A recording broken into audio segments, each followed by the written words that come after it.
For example, when we were trying to figure out, was there a demand for eKYC? Okay, Lucinda, welcome to Rising Giants. This is episode 117, I believe. So Good number. great to have you on the podcast. It's been a long time kind of keeping up to date on what you've been working on, and we've been excited to then have Boost Capital on the podcast. So welcome, and maybe just to begin with, we'd like to discuss about some of the early moments in your career that set the foundation for becoming a startup founder and the journey that you're on today. Sure, yeah. I think that the initial moment of getting into the career of an entrepreneur was probably I did my MBA at INSEAD, which has a big entrepreneur focus. And it's funny because I didn't go straight into entrepreneurship from that. I went into private equity and only later sort of found my way to entrepreneurship. But I think the reason that it was impactful is it basically made entrepreneurship seem slightly less insane. Like so many people were doing it, it seemed possible. I think that when you want to be a founder, it's a bit like a leap into the abyss, like so much is unknown, so much is uncertain. And having an ecosystem behind it was important. And like having other people who had lessons learned from my cohort, from my classmates, having like access to professors who could give advice was important. So basically it made it seem like less of a nutty thing to do.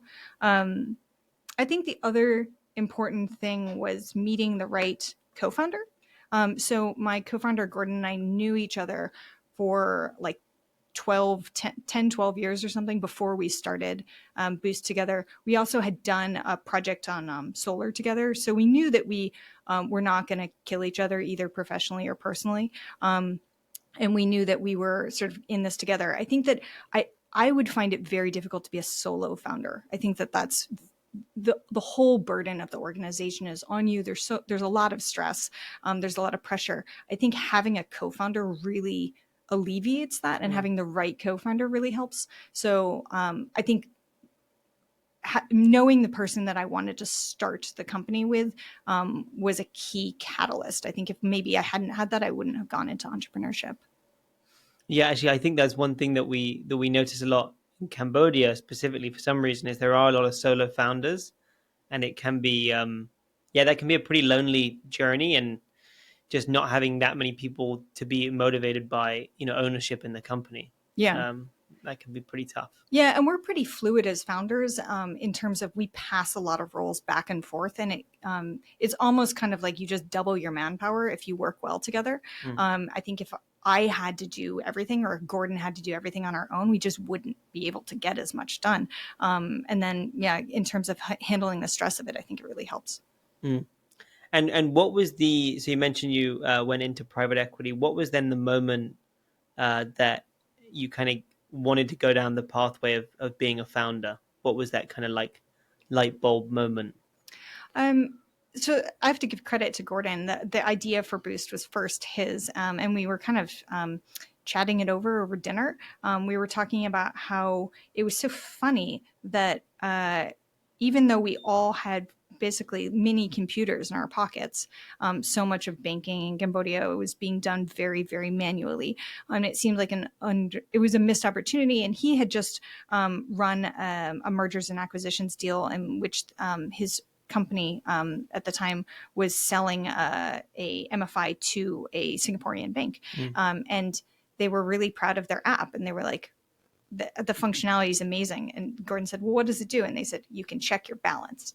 And he was like, I think with where technology is, we could do more, right? Like we could make this better.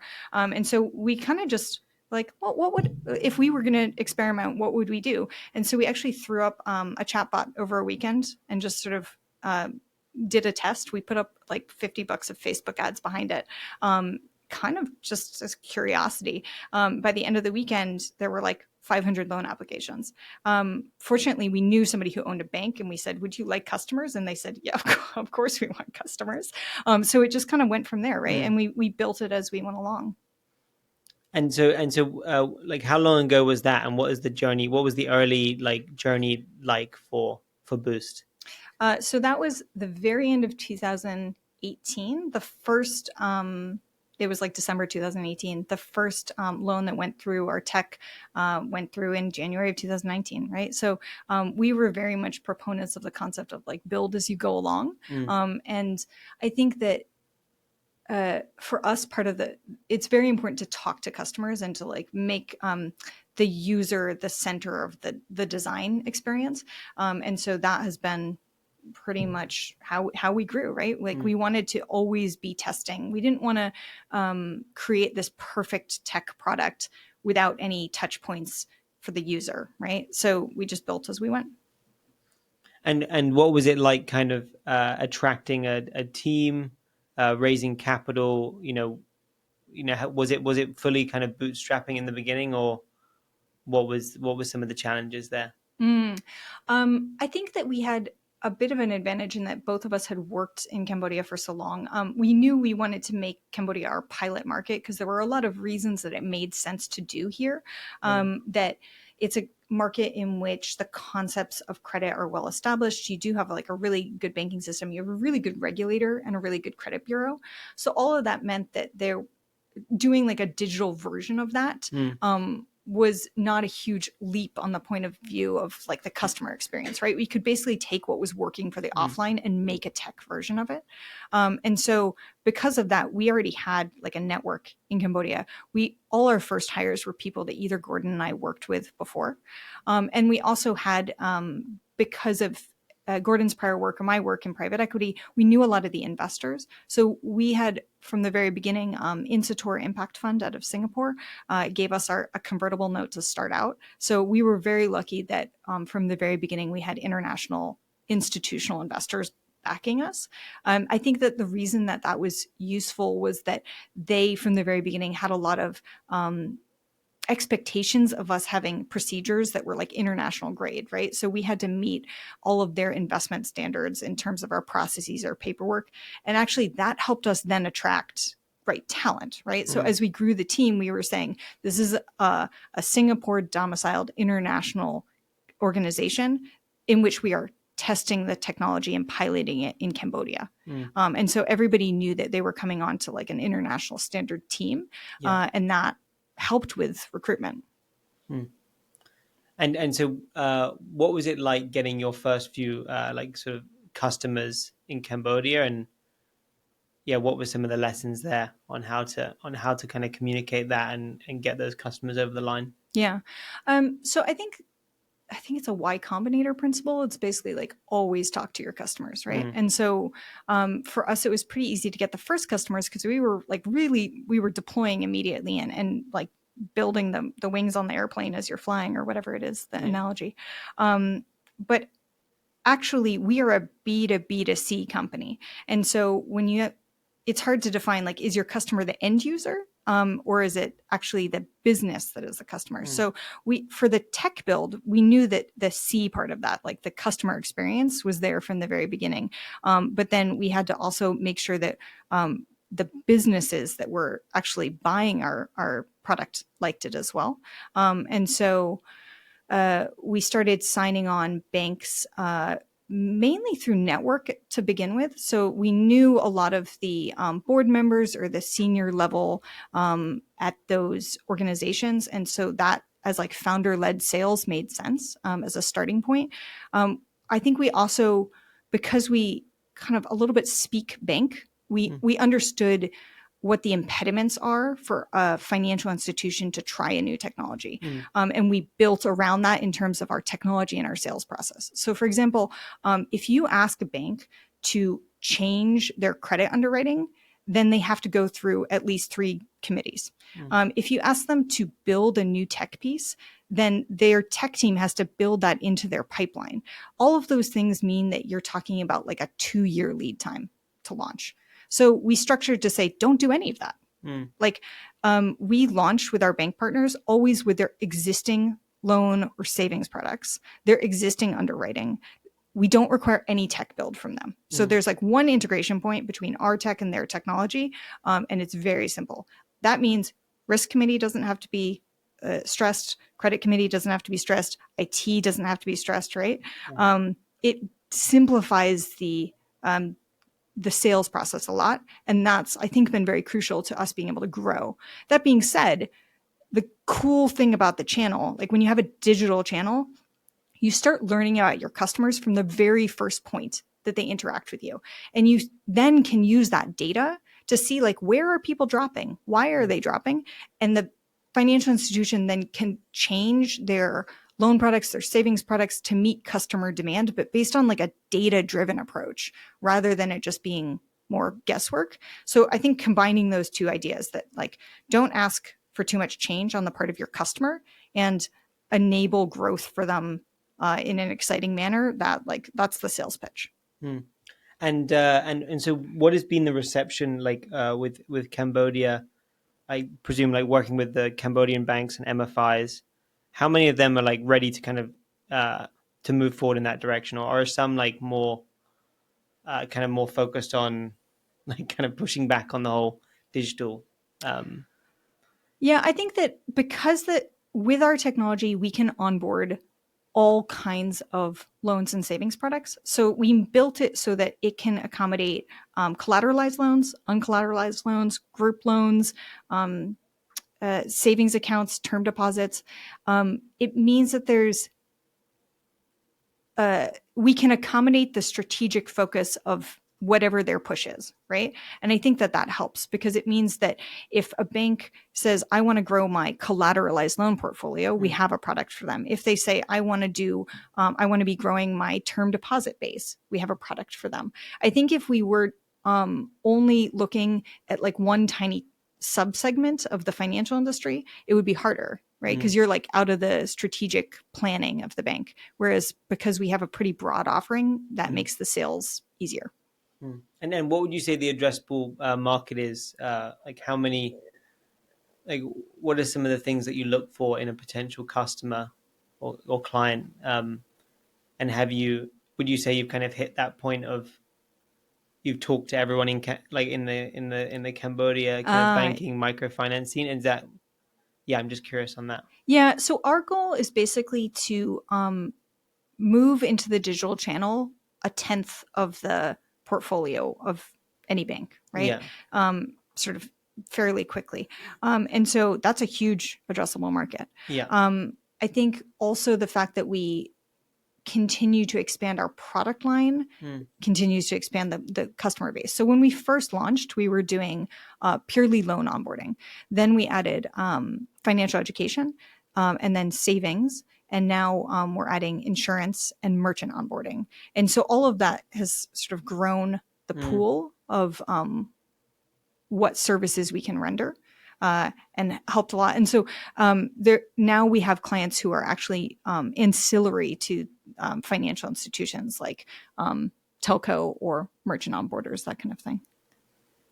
Okay, I understand. And so what does the kind of expansion look like? Because as you were saying earlier, Cambodia is a great place to test out and kind of understand if you have that product market fit.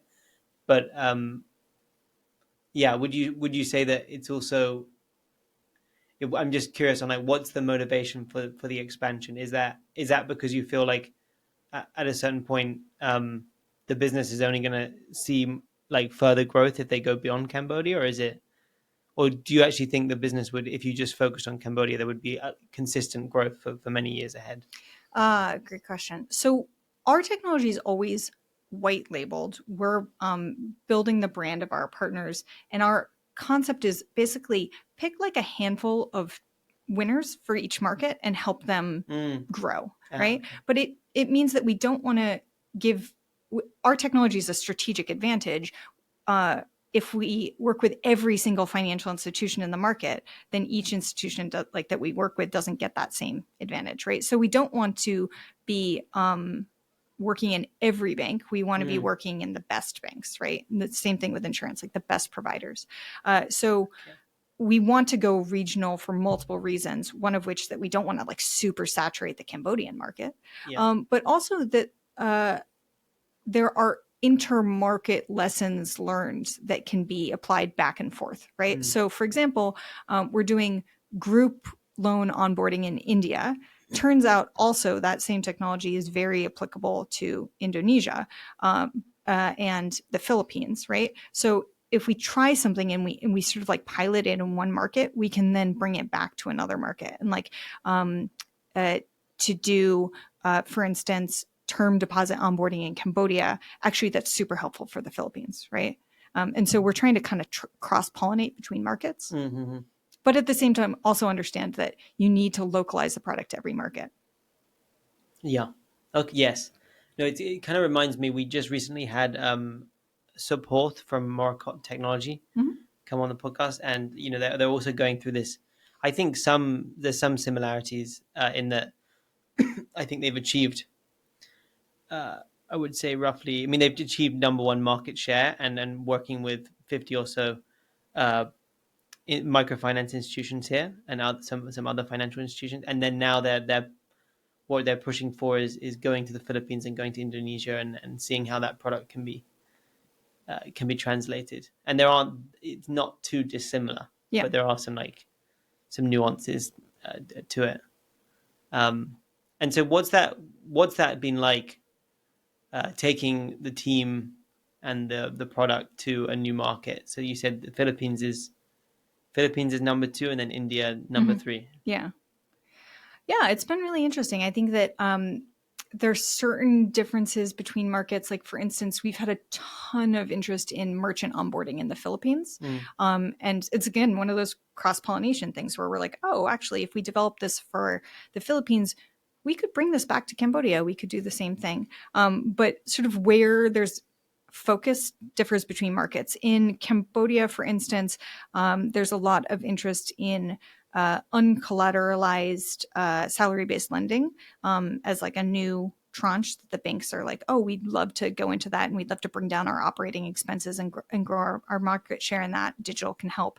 In the Philippines, huge focus on SME lending, and can we do like micro and small business lending through the digital channel? And so it's sort of like bank focus is a bit different. For us, I think that the important thing as we go multi-market, though, is to make sure that we still maintain enough like focus within our team. Like, right, you have to have the same team camaraderie. So we still do stand-ups with each of our operating teams every single day, so that we know that if there's a blocker from the management point of view, it's getting cleared on like a 24-hour basis, to make sure that also our back end is more robust. Like when we first started, we were very much like cobbling together systems in the way that startups do. You've got to move nimbly. And now, because we're in multiple markets, we have to make sure. We had a whole project that was called Make the Back End Less Janky, so that it was like easier to use by our employees in every different market. It didn't need as much like coaching along. So just making the back end more robust has been required in order to be operating in multiple markets. And how big is the team today? Like, what's your sort of head count? I think we're slightly over 30. Okay. Yeah. And so the most recent raise, maybe you can also talk about that. Like who would the new round of investors, after having Insator be on the journey for a while. Maybe you can talk about them and kind of what they kind of were getting behind with the vision, and what they're excited about for the future. Yeah, so Insator has been with us since the beginning. They're an impact fund, so very much part of the story is about like increasing access to finance for underbanked and unbanked, and that's been very much part of the construction of the technology. In the most recent round, we brought in a lot of international investors that sort of like Village Global out of Silicon Valley, Iterative, they're like more tech-focused investors, and more international investors, and a couple of funds out of Taiwan, all with the concept that this would now go regional. And so for the new investor base, it's very much about how do you achieve growth, how do you achieve scale across markets. Okay, yeah, that makes sense. And when you talk to these investors and you discuss kind of what you're building, do they see a lot of this in the region already, or is it like how many other competitors would you say you have on the regional side? Like for direct competitors in our technology? Yeah. Great question. We find that our differentiation points are that one, we are very financial institution focused. So there are other people who are doing technology in chat, but they don't necessarily make it for banks. And so they're more general chat service providers. And when they try and make a product particularly for banks, it's kind of like they start at zero. They don't understand how to speak bank. They don't understand bank needs. And so it's fairly easy to compete against that because we're saying this provider is going to take 12 months to launch with you. We will launch with you in 2 weeks because we already have the systems. So we consider that to be like not direct competition. There are also some companies that do sort of digitization of whole bank backends. But again, these rollouts take like 2 years and they require so many resources on the part of the bank because they're really talking about like changing whole systems that sit behind banking and digitizing them. Again, we're like, we take 2 weeks. So the lift is a lot lighter for for a bank to choose to work with Boost than for a lot of our competitors. And we find that's quite helpful. And so maybe looking out into 2024, what's the kind of current customer count and what are you kind of aiming to get to with this regional expansion? Yeah, I mean, we're basically looking at 10xing our customer base. Yeah. And we're doing it kind of across, I guess, 3 different matrices. So we're adding more product lines, right? So now we're at, we do loan onboarding, savings onboarding, financial education. Now we're adding merchant onboarding and we're adding insurance. So more product for people to buy, more geographies, right? So we're going into different regions and then also more types of customers. So we're, instead of just focusing on, for instance, like we first started at with our main customers being microfinance institutions, we then discovered actually there was a ton of interest for the technology amongst commercial banks. So now we went microfinance, commercial banks. Now we're adding insurance providers, telco, merchant onboarders, right? So we're accessing a larger base of customers, both geographically and in terms of sector. Okay. And by the way, is it just curious question here is like, is there a certain size that if a bank gets to, that they just decide to do all this in-house? Or is it like, because it's interesting, we recently had a guy called Harpram from Easy Digital come on the podcast, and he's basically trying to digitize and help digitize on the insurance side of things, on the brokers and the agents and all the kind of the online systems involved in that, like transitioning it away from paper. But I think one thing he was mentioning is that, when some insurance companies get to a certain size, they try and like do all that internally. But of course it takes them such a long time. Yeah. Because it's not their like specialty. But I'm just curious if you see that as well. On once you get to that certain size, they would not be outsourcing. Yeah, they sort of make that buy versus build decision. Yes, we see that. It's actually one of the best kind of customers for us is a bank that's tried to do it. And it's funny, there's a particular case I can think of a bank where we presented our technology and they said, interesting. And then they disappeared for 6 months and they came back and they said, so we tried to build it. That was a disaster. And then they hired us, right?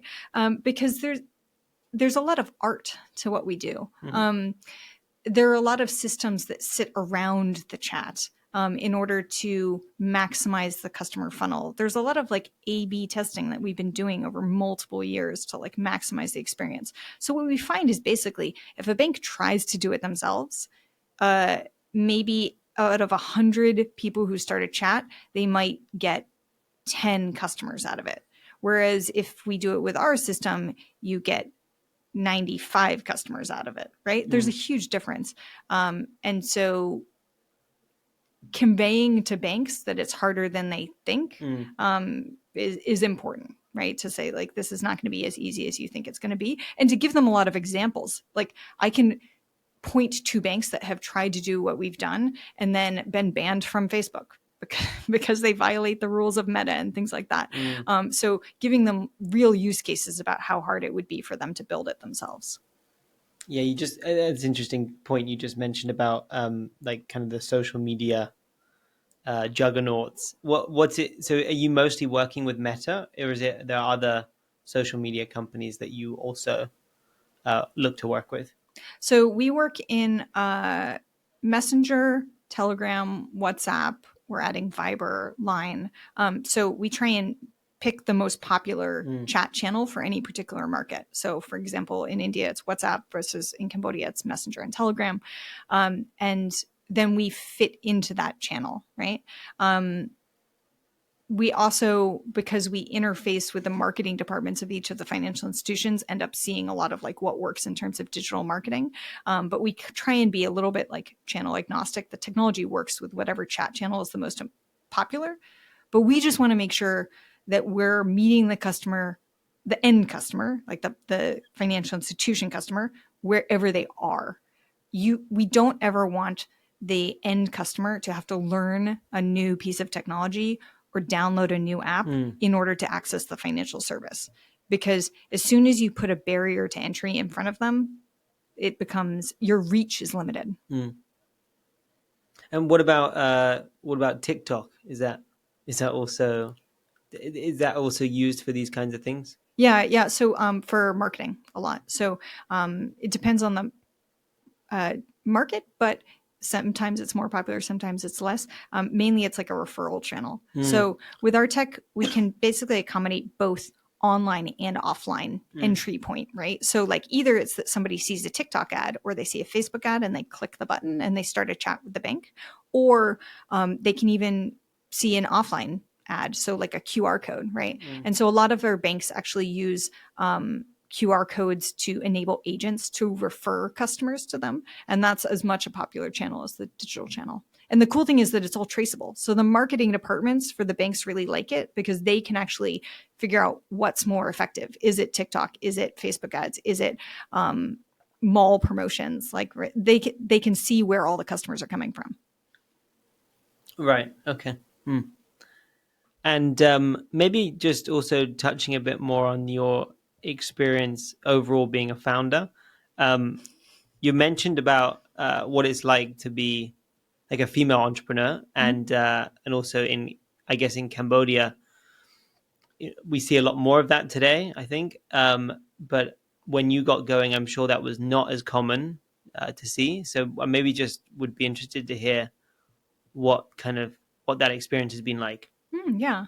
I think that for me, it's really important to be part of a female founder ecosystem.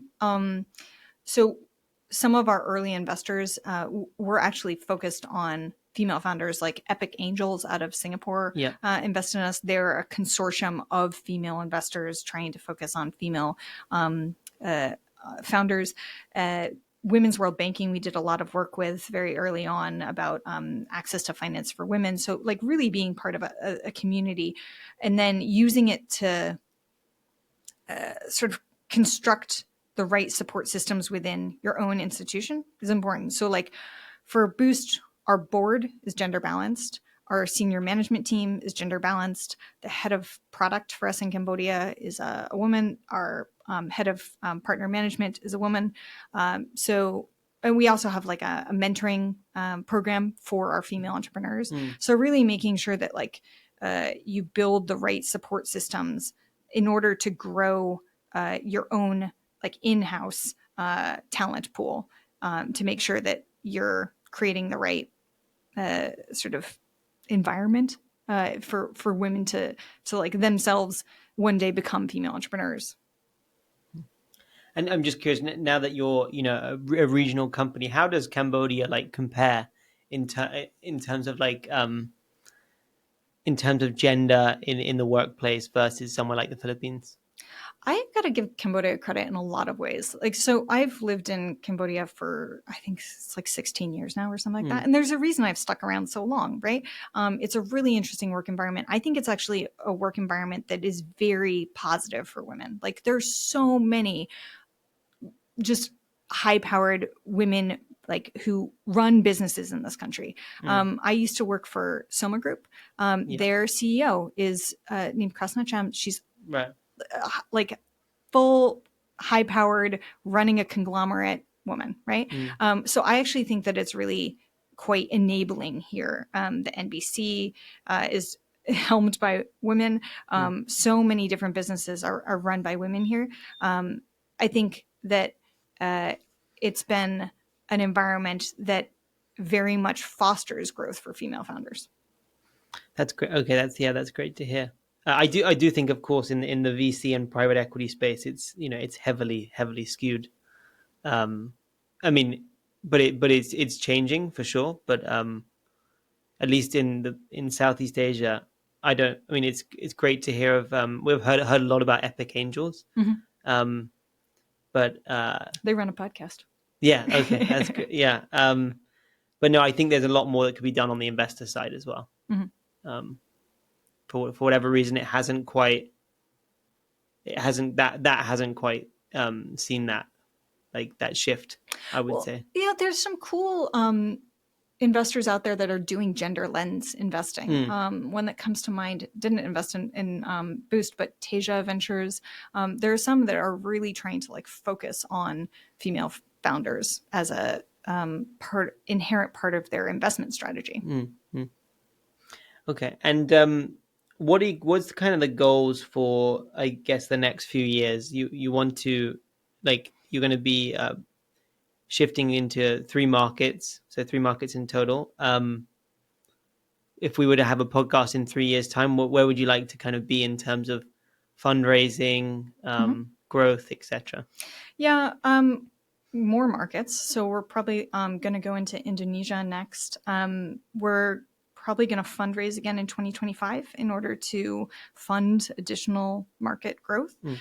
So I think definitely growing in Southeast Asia, South Asia. And then we'd like to take the technology to Africa and Latin America. So the way that people want to access financial services in both of those markets, they would love to go digital. And I think that if we have the bandwidth to take on all those new markets, we would. Okay. And what do you think would, like, looking out onto this, this this growth and this, what you're seeing, what do you think are going to be some of the biggest challenges that you'll encounter for the next few years? What do you like? What are some things you're trying to navigate? I think that it's always a challenge to decide how much you want in terms of your team to be in market versus have the efficiencies and economies of scale of having sort of like a more centralized team. And so our principle is that we should always have a product expert in every market who can help us localize and understand market demand, but that maybe some of our tech talent should be centralized. So our developers are based out of Europe, not Asia, because we've been able to find really good talent there, and also just having a team that's a bit more centralized and able to work collaboratively and work with each other. But then making sure that you have to have a product person who understands local market demand is important, and like making sure you navigate that combination can be a challenge, right? Because how do you make sure that you understand local market demand without having to lose some of the economies of scale of having a centralized team? And where in Europe do you have your team? So we originally hired our developers out of the Ukraine. This was back in 2019, before there was a war in the Ukraine. Yeah. And so now some of our developers actually moved out of the Ukraine, so Poland, Lithuania, UK. And then I think we just hired another developer out of the UK. So we've been finding good developer talent there too. Okay. And so, but then the whole development team all kind of, like, they all work, I guess, on a relatively similar time zone, right? So they can all kind of work well together. Yeah, but then I think also in the startup world, you just end up having like crazy hours, like regardless of where you are, like everybody has to be able to have like a more flexible work schedule. And so when we have product people based in Asia, the developer team might like work early in the morning or later at night, and our product team does too, right? We just try and be flexible to make sure that we get the job done. Mm-hmm. Okay, great. And you also mentioned about the recent, the recent expansion and having a GM in the Philippines already. What have been some of those kind of initial hurdles that you've had to get over with working with your first few handful of customers and kind of getting that expansion like on the pathway that you wanted to be on?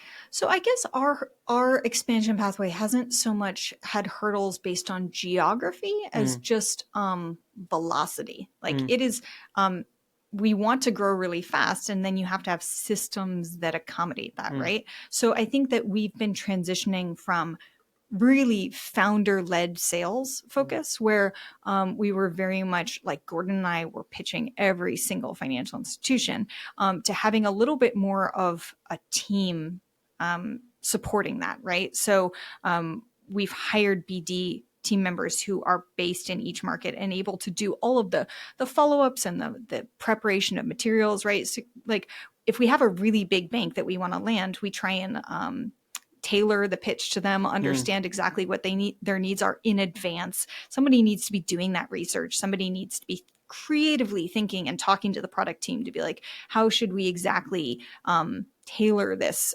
experience for the bank? So that's been building that capacity has been the sort of we realized what we needed to do in order to grow as fast as we want. Right. Yeah. No, I guess if it's just the two of you doing the sales, I mean, I guess how many potential clients do you have at any one point in time? Yeah, if it was only the two of us, not that many, right? Yeah. That's why we need more people.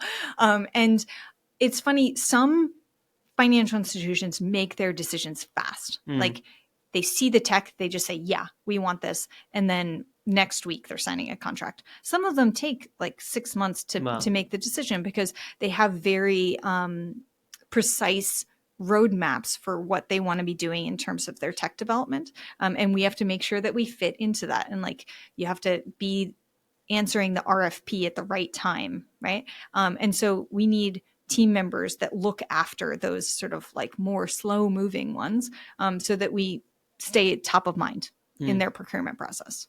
Right. And how important would you say is the in-person interaction as well? With the bank or the financial institutions?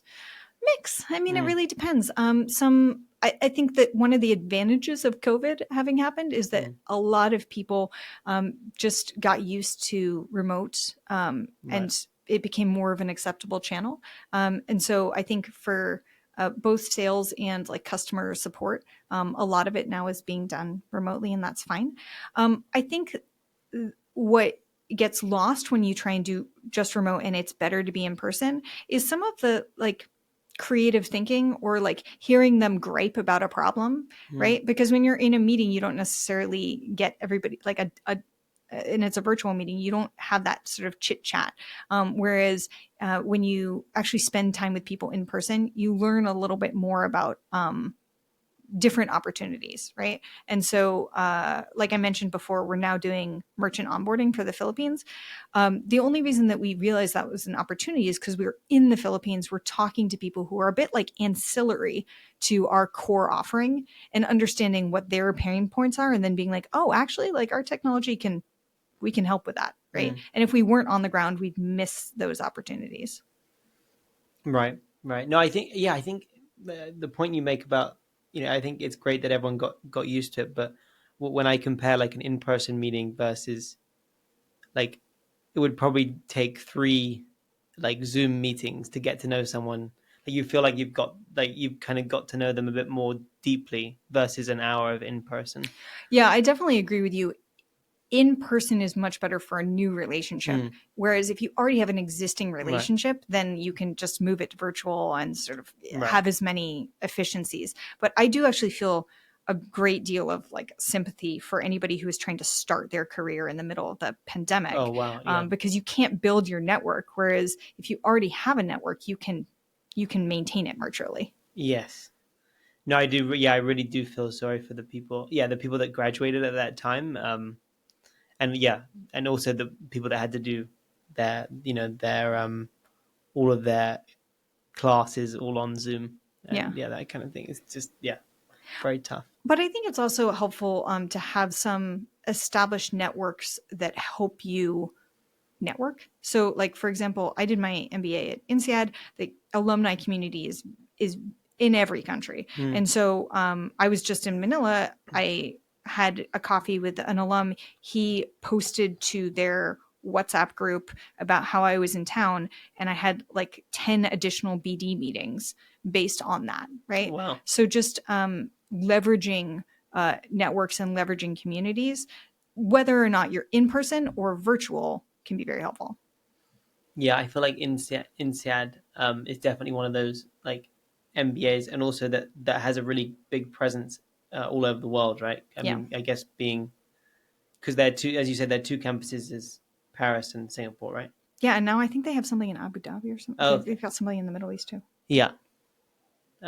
Great. Well, yeah, just kind of moving into the last part of the podcast where we talk more about like kind of the interpersonal side of things. Um, who have been some of your key like mentors, if any, like along the way? Um, yeah. I think that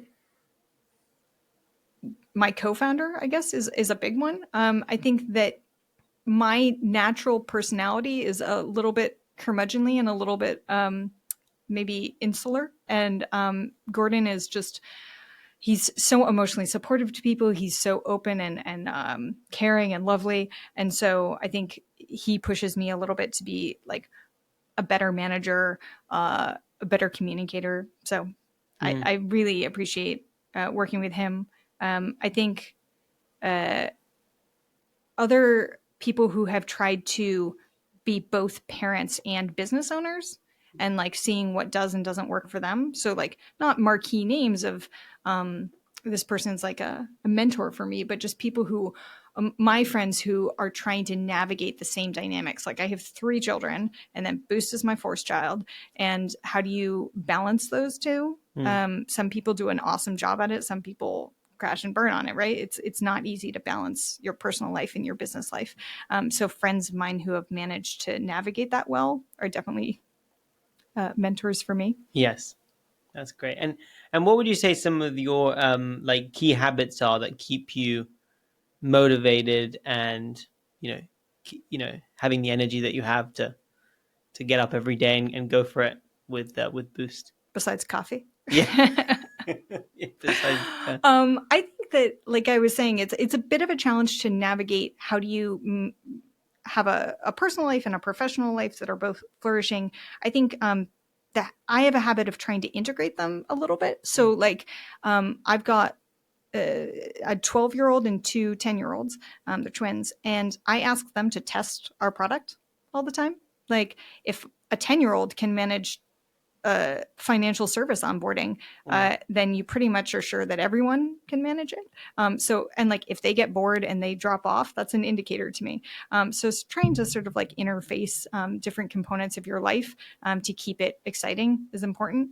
I think also it's nice that there's so much interesting learning happening in the space that our business is in, right? So, like, we've now integrated natural language processing and AI in multiple points of what we do. Like we use it for document analysis. We use it for customer servicing. We have it integrated in our chatbot. So like having the opportunity to be at the forefront of so much tech development, I think it's impossible to be bored with that.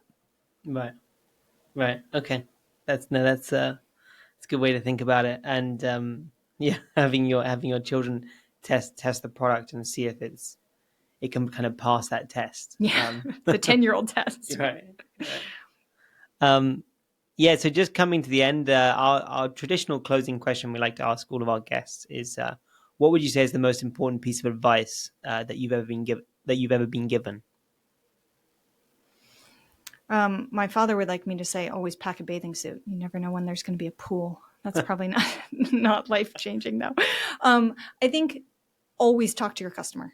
Like, and also don't spend a ton of expensive developer time building a product until you're sure that there is a buyer for it. So I think that a lot of entrepreneurs, like tech entrepreneurs, try and build this beautiful tech experience. And only once it's built do they put it into the wild. And then they discover that nobody wants to use it or nobody buys it, right? So to try and actually, I guess, like, you call it like Wizard of Oz, your product as much as possible when you're still trying to figure out if you have product market fit, when you're trying to develop your minimum viable product, try and vaporware as much as possible. So, for example, when we were trying to figure out, was there a demand for eKYC from the banks, we didn't actually build eKYC. What we did is we had human operators calling customers, looking at their ID card, recording the experience, making sure that we were verifying identity. And then once it became clear that, oh, actually banks did want that, we built the tech components behind it. And now it's an automated system. It uses facial recognition. It uses liveness detection, all these things. But we only built it once we knew there was demand for it. And like, we're not perfect. Like, there's plenty of stuff that we've built and then it turned out that we didn't use. But as much as possible, the principle I think that entrepreneurs need to go with is like, make sure there is demand before you spend a ton of investment on making the perfect product behind it. Right. No, I think that's very good advice for the founders listening in. Great. Well, on that note, thanks very much, Lucinda, for coming on Rising Giants. It's been Thanks for having very me. interesting discussion on, learned a lot about the financial sector and everything that you're doing to enable more technology there. Yeah. And if I can make one additional point, I think that for advice for entrepreneurs, if you are in a situation in which you're trying to raise capital and you're trying to decide who you want to focus on, if you have investors who themselves were once operators, they're the best. They give you the best advice. They have practical network that they can bring in on your behalf. So try and find investors who themselves were once entrepreneurs. Their advice will be super valuable. Great. Yeah, I think that's something that we see a bit more of. I think in the region as time goes on, as there's more like that, more flywheel of founders turned investors. Great. Well, thanks again for taking the time and looking forward to keeping up to date on all the progress of Boost Capital. Thanks very much.